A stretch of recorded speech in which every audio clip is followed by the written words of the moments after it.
नमस्कार दोस्तों, कहानी रानी का एक प्रश्न।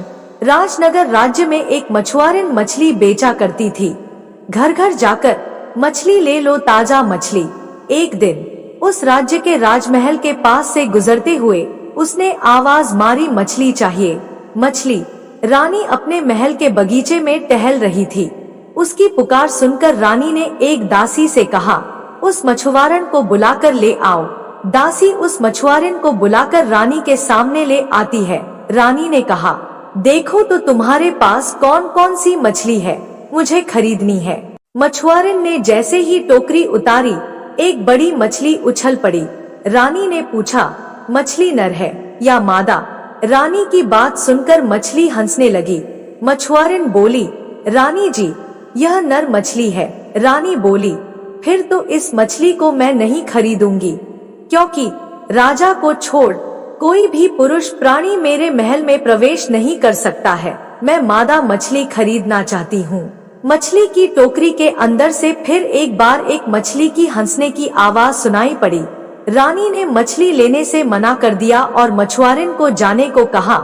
मछुआरिन मछली की टोकरी लेकर अपने रास्ते चली गई और इधर रानी गुस्से में लाल होकर अपने कमरे में आ गई। शाम को राजा आए। रानी ने रोज की तरह राजा का स्वागत हंसकर नहीं किया, मुंह फुलाकर गंभीर होकर बैठी रही। राजा समझ गए कि जरूर कोई बात हुई है, तभी रानी इतने गुस्से में है, इसलिए वह उनकी ओर देख भी नहीं रही है। राजा ने पूछा, बात क्या है? क्या तुम अस्वस्थ हो? रानी बोली, मैं ठीक हूँ। मैंने एक मछुआरिन से मछली खरीदनी चाहिए। मछुआरिन ने मछली दिखाई तो मैंने पूछा, यह नर है या मादा? इस पर एक मछली हंस उठी। मैं जानना चाहती हूँ कि मछली क्यों हंसी। इसका कारण ना जान पाने पर मैं इस महल को छोड़कर अपने मायके चली जाऊंगी।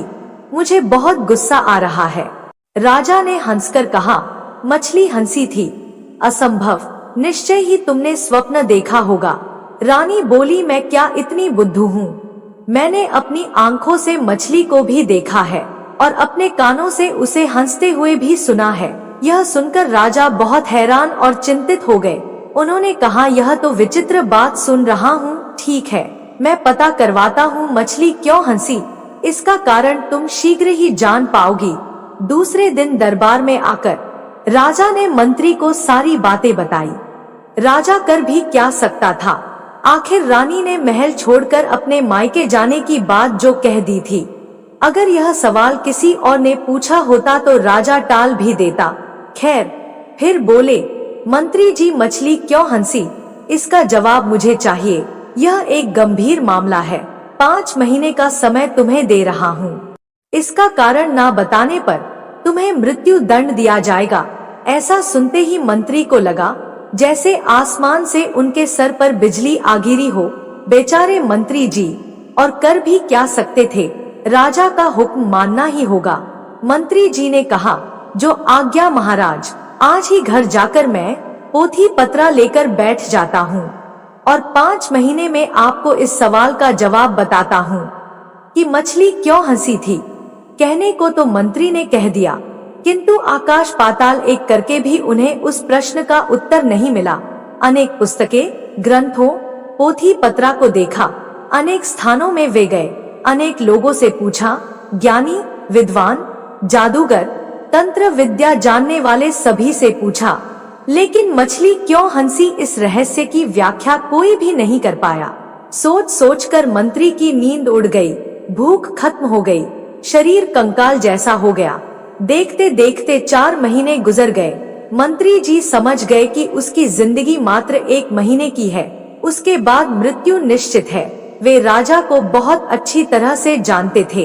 राजा जो बोलते थे वही करते थे। अब मंत्री जी मृत्यु के लिए अपने आप को तैयार करने लगे। अपनी सारी संपत्ति अपने बेटे सुरेंद्र सिंह के नाम लिख दी। मंत्री इस बात को समझ रहे थे कि उसको मृत्यु दंड देने के बाद भी राजा का क्रोध कम ना होगा। उसके पुत्र को भी राजा के क्रोध का सामना करना पड़ेगा। इसलिए एक दिन मंत्री ने अपने पुत्र सुरेंद्र सिंह को बुलाकर कहा, तुम देश भ्रमण के लिए निकल पड़ो। जब तक राजा का क्रोध शांत ना हो जाए तब तक तुम इस राज्य से बाहर ही रहना। मंत्री जी का बेटा बहुत बुद्धिमान था, देखने में भी वह अत्यंत सुंदर था। पिता की बातों का अर्थ समझकर वह एक दिन पैदल ही घर से निकल पड़ा। चलते चलते कुछ दिनों बाद वह एक गांव में पहुंचा। रास्ते में एक वृद्ध किसान से उसकी भेंट हुई। सुरेंद्र सिंह ने उन्हें प्रणाम किया। किसान पास के ही गांव से आ रहा था, कुआं खुदवा कर अपने मित्र का, और अब घर लौट रहा था। उसके साथ बातचीत कर उसे अच्छा लगा। उसने सोचा अच्छा हुआ एक संगी मिल गया। दोनों एक ही रास्ते पर जा रहे थे। रास्ता लंबा था, दोनों बातचीत करते हुए चलने लगे, जिससे रास्ता भी कट जाएगा। चलते चलते एक गेहूं का खेत आ गया। दोनों गेहूं के खेत से गुजर रहे थे। बातों ही बातों में सुरेंद्र सिंह ने कहा, बीच बीच में हम लोग यदि एक दूसरे को ढोए तो अच्छा होगा। यह सुनकर किसान ने सोचा यह लड़का मूर्ख है क्या, लेकिन उसने कुछ कहा नहीं। फसल काटने का समय हो गया था। गेहूं के खेत सोने की तरह झिलमिला रहे थे। उधर देखकर सुरेंद्र सिंह ने पूछा, क्या वह सब खाया जाता है? वृद्ध किसान समझ नहीं सका कि क्या उत्तर दे। वह बोला, मैं ठीक से नहीं जानता हूँ। इसी तरह चलते चलते हुए एक दूसरे गांव में पहुँचे। गांव बहुत बड़ा था। सुरेंद्र सिंह ने एक छुरी देकर उससे कहा, लो मित्र, इसे ले जाओ और 2 घोड़े लेकर आओ। यह छुरी बहुत कीमती है, गलती से कहीं फेंक मत देना।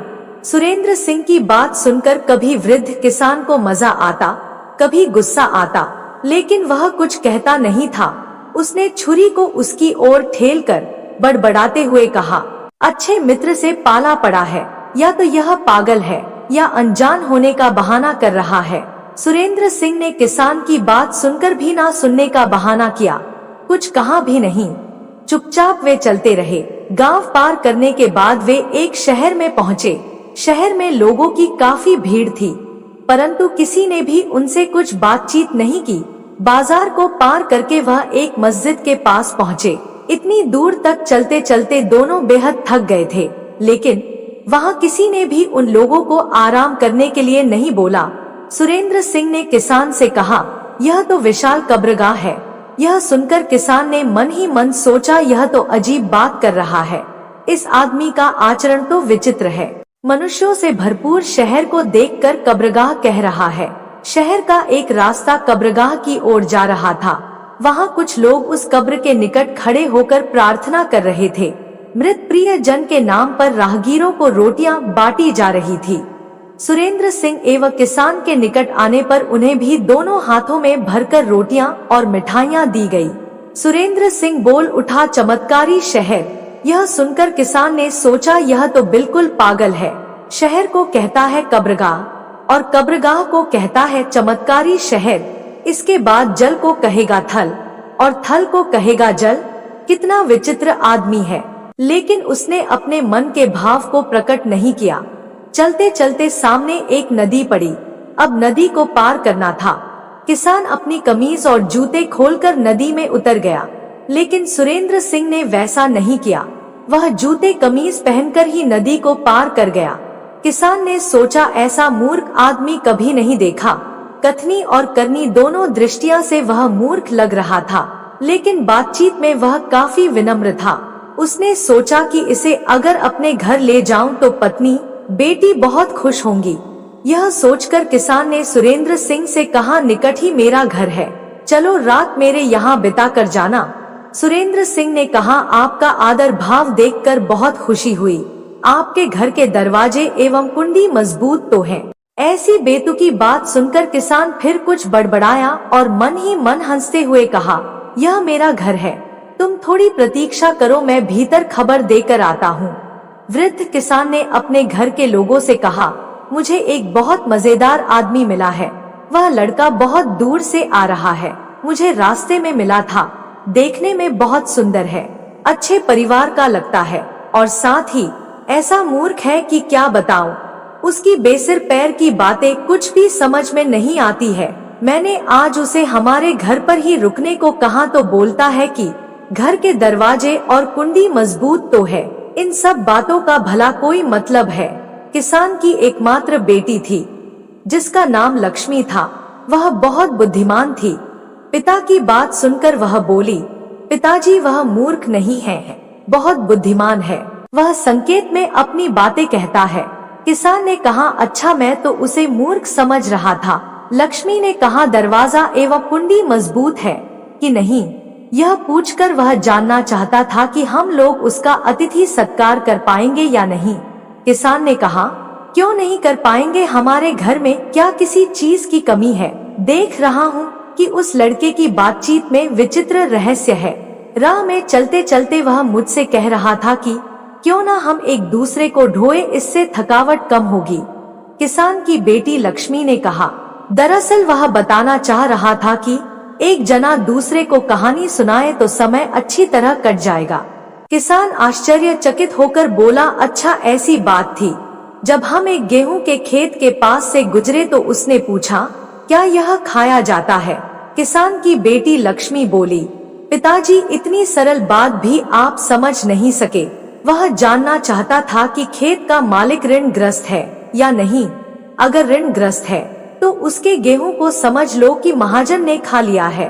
वह गेहूं जाएगा ऋणदाता महाजन के घर और किसान को मिलेगा ठेंगा। किसान ने सिर हिलाकर कहा, हाँ हाँ, यही बात होगी। अच्छा, एक बात और सुनो। हम दोनों एक गांव में गए। एक छोटी छुरी देकर उसने मुझसे कहा, 2 घोड़े लेकर आओ, छुरी लाना ना भूलना। इसका मतलब क्या हुआ? किसान की बेटी ने कहा, रास्ते पर चलने के लिए जैसे घोड़े की जरूरत पड़ती है वैसे ही लाठी की भी जरूरत पड़ती है। उसके कहने का मतलब यह होगा कि 2 मोटी लाठी काट कर लाओ और छुरी लाना मत भूलना, क्योंकि छुरी की जरूरत बाद में भी पड़ सकती है। किसान ने सहमति से सिर हिलाया। उधर सुरेंद्र सिंह बाप बेटी की बातचीत सुन रहा था। वह समझ गया किसान की बेटी अत्यंत बुद्धिमान है। तब उसने उन्हें अपना वास्तविक परिचय दिया और घर छोड़ने की सारी बातें उन्हें बताई। सारी बातें सुनने के बाद मछली क्यों हंसी, इसका कारण किसान की बेटी ने बताया। किसान की बेटी ने कहा, मछली रानी की मूर्खता पर हंसी थी।